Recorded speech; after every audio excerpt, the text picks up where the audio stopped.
گناہونو باندے آماده کی لکه د یوسف علیه السلام سره درونو بنیادی وجه چې و هغه حسد وي د خوب لیدې دی او دته یو اعزاز میلاویږي نو څو ګناهونه یې وکړل یو خو صله رحمي وکړل رشته یې کټ کړله پلار یې څومره خفه کو ورور ته یې څومره تکلیف ورکه نو یو خو رشتہ داری کټ کړله نو دام ډیره لویه ګناه ده صله رحمي کټ رشتہ داری کټ کول او د رشتہ دار سره تعلق پرې کول دا څومره لویه ګناه ده نبی کریم صلی الله علیه وسلم فرمایي چې څوک دا غواړي چې زما د رزق پراخه شوي او زما د ژوند اوږد شوي رزق مې پراخه شوي او زما د ژوند اوږد شوی نو ژوند اوږدیږي نه خو چې په ژوند کې مې الله برکت ورواچي رزق مې پراخه وي او ژوند کې مې ډیر برکت وي نو نبی کریم صلی الله علیه وسلم فرمایي فلیصل رحمه دې د رشتہ دار سره خپل تعلق ورولي پیوس کم سړی چې رشتہ پالي علماوی پر رزق کی بے برکتی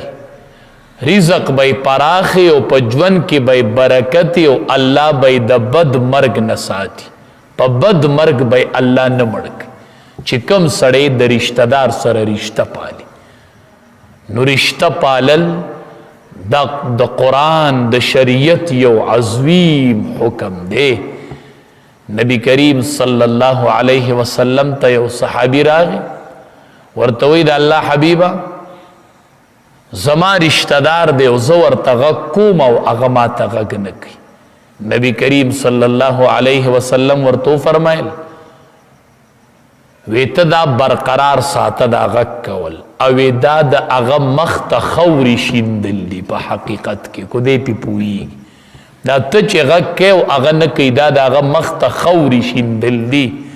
نو دا یوسف علیہ السلام رونو خو یو ګناه ته دا وشوله چې هغې رشته داري کټ کړله دویم د حسد د وجې نه چې څه ګناه وشوله نافرماني د مور او پلار وکړله پلار یې خفه نه کو یعقوب علیه السلام پلار دی پیغمبر دی څومره یې خفه کو څومره تکلیف یې ورته ورسو نو د دې بنیادي وجه چې وه هغه حسدو نو دویم گناہ دا حسد دا اکڑل چی مور او پلاری خپکڑل او پلار او بیا یعقوب علیہ السلام مشر پلاری خپکو چی پلار بارکی رازی رضا الرب فی رضا الوالد رضا دا رب چی دا خپ رضا دا پلار کی دا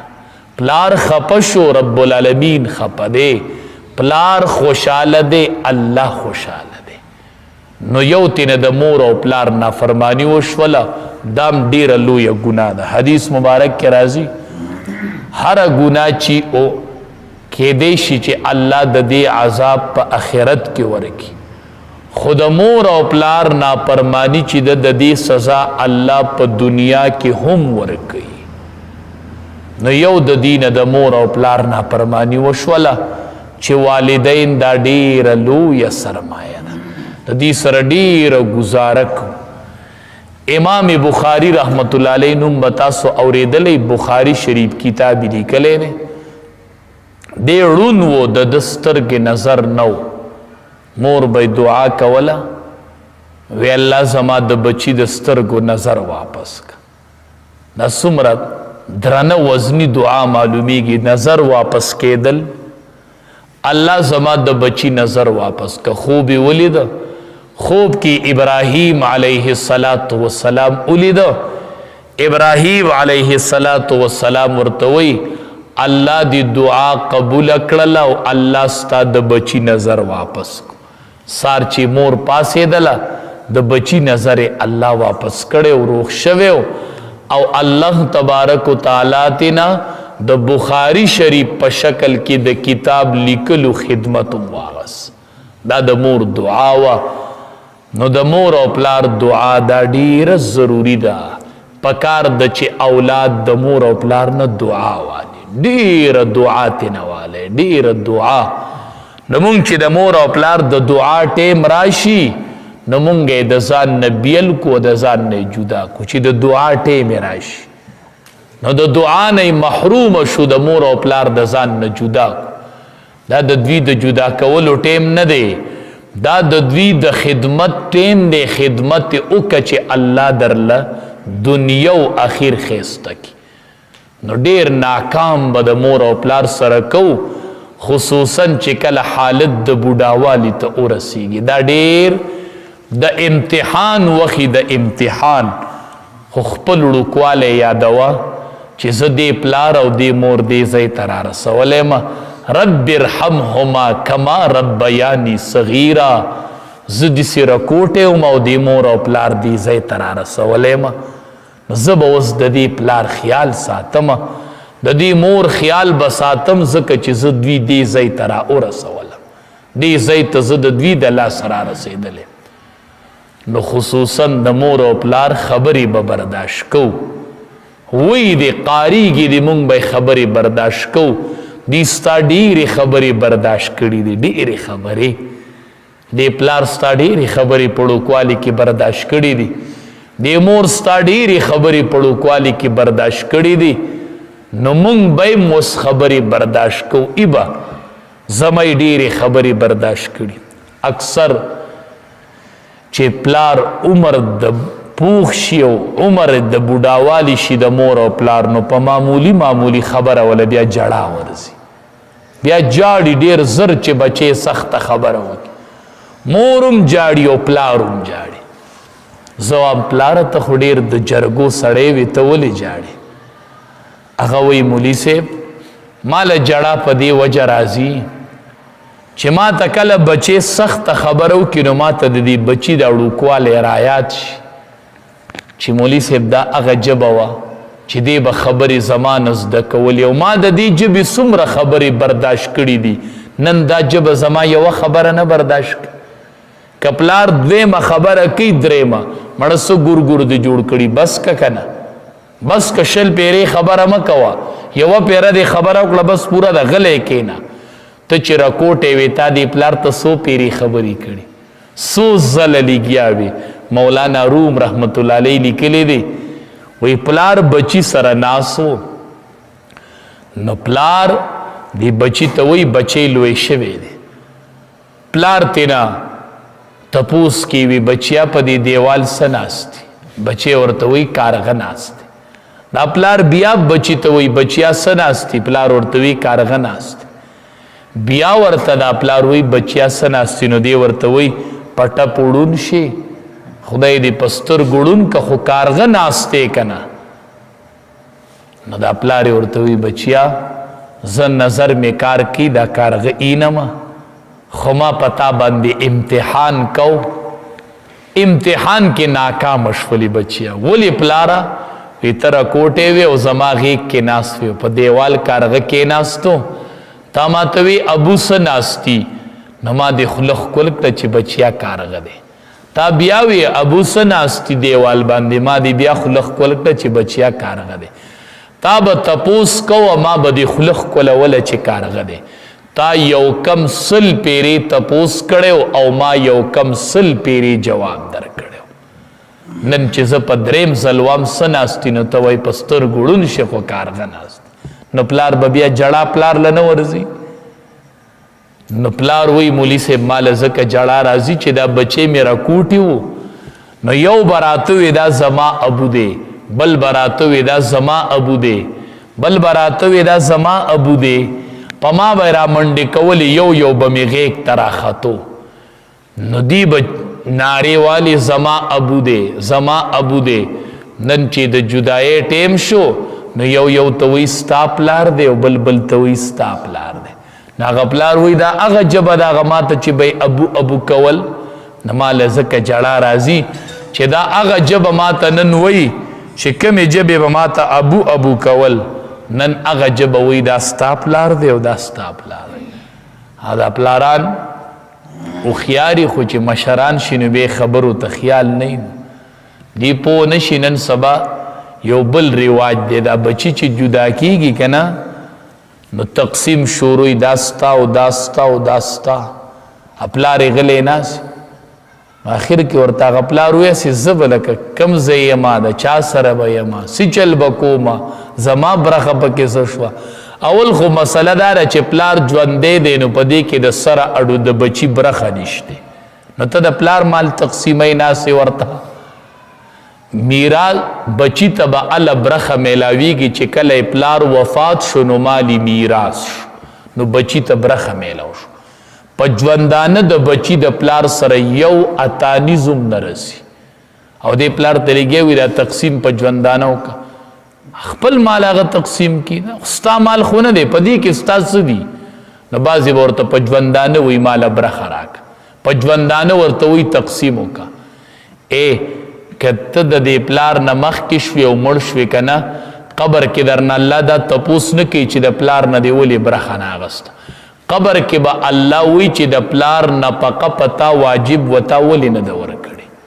نو دا غم نشته چې د پلار په ما نفقه واجب ده چې زه خپل حق ادا کړم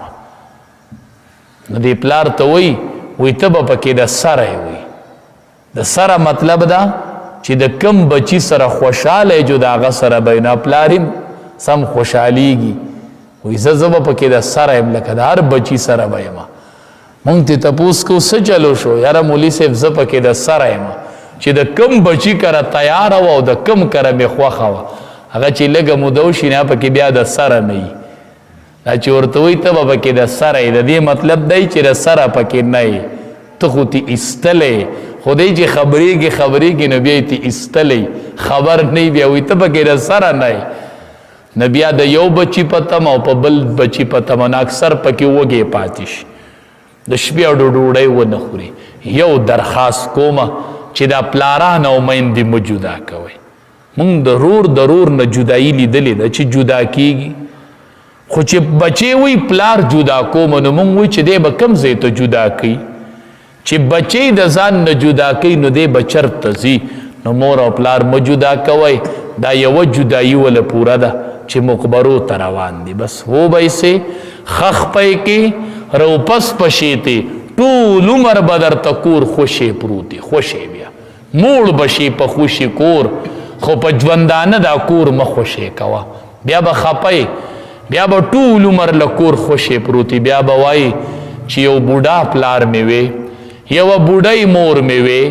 په کټ کې پرته وې او د سترګو نظر کار کولی او دا ژبه یې سنډېدلی چې ما ته سحر وایي چې زه بچیا الله دې روغ جوړ راوله زه بچیا الله دې کامیاب کا چې داسې یوه دعا راته کېدلی او دا یوه ژبه راته سنډېدلی بیا به دې پسې ارمانو کې دا کور به ګوټ په ګوټ کې خو کور کې به دې بیا برکت نه نو دا برکت د مور او پلار سره پروت دی دا په خوشي کورونو کې نشته دی نو مور او پلار مه جدا کوئ مور او پلار ځان سره کور کې اوسوئ دا ډیر لوی برکت دی ستا سره کور کې دا چې دا ژبه تغړی که نه او دا چې دا ژبه تغړی او دعا کوي نو دا تا دپاره ډیره لویه سرمایه ده نو د یوسف علیه السلام رونو دویم ګناه تې څه شو د مور او پلار نافرماني دریم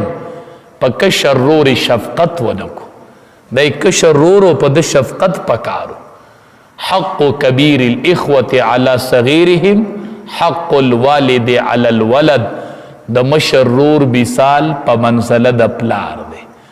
نو کشران به د پلار په شان خیال ساتي خو مشر به په کشرانو شفقت کوي نو دی په کشر رور باندې شفقت اونکو بل ګناه دا وشو چې دی د وعدې خلاف ویلی هغه ته سو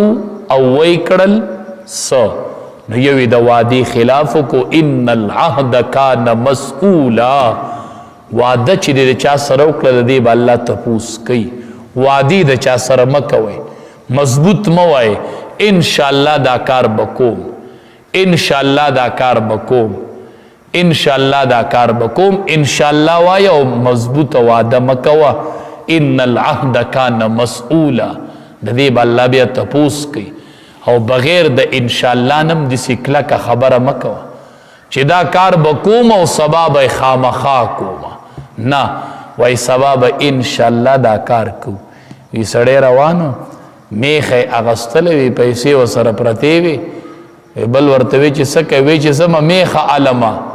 هغه ورته وی چې انشاءالله پکې وایا.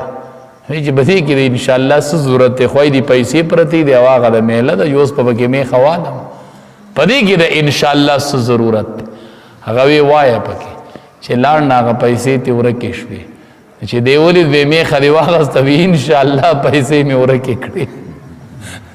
بیا به انشاءالله مخکې وي، بیا به د کار نه مخکې انشاءالله وي. نو ښه دا ده چې خبره وکړي نو وایي انشاءالله، که د الله خوښه شي نو دا کار به وکم. نو یو دی د وعدې خلاف ورزي و، الله به دی بیا بې وعدې کوي نه چې انشاءالله وایي. بل دی دروغ ویل، دروغ یې ووی که نه، څومره دروغ یې ووی. دا ټول ګناهونه چې د دین اوشول نو دا د حسد په بنیاد اوشول. معلومیږي دا چې دا حسد ډیره لویه ګناه ده. الله دې تی زمونږ د ټولو حفاظت وکړي، د عوامو د خواصو. ډیر خواص پکې مبتلا دي، الله دې تی زمونږ د ټولو حفاظت وکړي. نو قال یعقوب علیه السلام ورته وی انی لا یحزننی،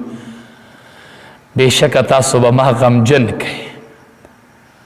تاسو ما غمجنوئ. ګورئ زه دا جدایي نشم برداشت کولی چې دی به تاسو سره سبا ځي او ماښام به راځي. نه ګورئ دا جدایي زه نشم برداشت کوم، دا جدایي زه نشم برداشت کوم. پلار د بچي جدایي چې د هغه نه برداشت کوي. نو ان تذهبوا به، زه یریږم چې تاسو به دې بوځئ، ما به غمجن کوي. واخاف ان یاکله الذئب، زه یریږم چې ده لره به یو شر مخ اخوري، ده لره به یو شر مخ اخوري. وانتم عنه غافلون، او تاسو به د هغې نه د ده نه به غافله یې، تاسو به د ده نه غافله یې او دی به شر مخ اخوري. نو داسې مه کوئ. نو دی ورته وی قالوا لئن اکله الذئب ونحن عصبه، که چرې وخوړو ده لره شر مخو او حال دا دی چې مونږ به لوی جماعت یو، نو په دغې وخت کې خو به مونږ په تاوان کیو. دا خو به مونږ په تاوان کیو چې دی زمونږ نه اخوري او دا به زمونږ نه نه خوري او ته دی زمونږ سره پرېږده. چې کله روانې که که نه، چې کله دی روان کو نو په اوږه باندې یوسف علیه السلام اغستی و، نمبر په نمبر یې په اوږه اغسته چې د پلار یې پې نظر لګي. وی په اوږو یې اغستی و، خو چې کله د یعقوب علیه السلام د نظر نه غایب شو نو د کم ورور چې په اوږو هغه ځمکې ته راګوزار که. لومبی اقدام یې ده وکړو چې ځمکې ته یې راګوزار که چې موږ د ده د پلار نه اوس غایب شو. یوسف علیه السلام پیاده روان شو. علما وی د کم عمرۍ په وجه باندې دی تلی نشو، نو بل رور ته پریاد وکړو، نو هغه ورسره هیڅ همدردي ونه کړله. کم عمره نو تلی نشو، نو پریاد کی. بیا یې دی نورو ته پریاد وکړو، هغې ته یې پریاد وکړو. نو یو ته پریاد کی او دی پریاد نوري. نو دی د یوسف علیه السلام د قتلولو اراده وکړله چې وجنوي. خدا یهودا چې و په دی کې دا مشر د ده په زړه کې الله رحم ورواچو. د یوسف علیه السلام د بچ کېدو اراده وکړله. ویل